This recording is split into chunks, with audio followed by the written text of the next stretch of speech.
Let's talk about then the founder, what they should be doing in the meantime for plan B. What are some of the things that you've done or that you would recommend? A couple things that I've done and I've been very militant about is I plan for the absolute worst. I don't make a plan that says, yeah, well, maybe the money will come in. My only plan is everything is going to go horrible, right? And we're going to have to live on ramen noodles. That is the only actual plan that I make, because here's why. I've never been in a situation, my 30 years of being a startup founder, where I got overwhelmed because things went so well, right? Where I was like, oh my God, where did all this money come from? How am I ever going to deal with this, right? Like, literally never happened, right? That has never been a problem. And when people are like, hey, let's do a best case forecast, I'm like, for what? Like, oh, so we can respond to it. You're telling me that if we get a bigger client, we won't know what to do? You're telling me that if we get a big check, we won't be able to rally and figure that out? Dude, that's not the problem.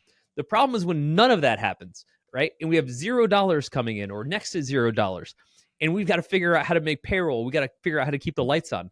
I only plan for that outcome every single time. Oh, hope for the best, plan for the worst is really what I only plan for the worst. And I look at the best case scenario as icing on the cake at best, right? But because I always build, I've been a CFO for 25 years.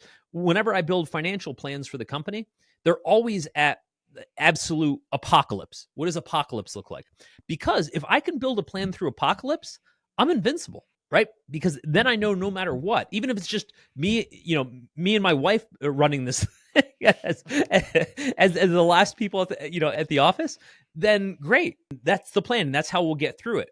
But I go to bed easier knowing that I've got that in my pocket versus going to bed saying everything's got to turn out perfectly in order for me to make it through the week. But Will, I thought as a founder, when I'm pitching, I'm supposed to make my financial projections these perfect growth graphs up and to the right, growing 10% week over week. Like it's going to go like clockwork. That's what founders think.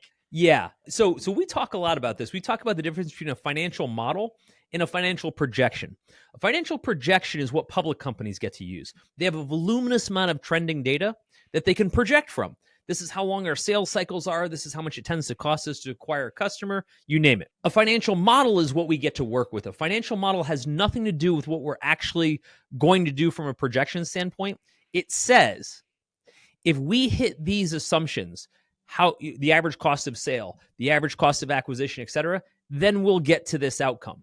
So when we're pitching in VC or anybody else and we're saying, here's $50 million in year 4, we're not saying we're going to get there. How could we possibly know that? No one knows that. You don't have a crystal ball.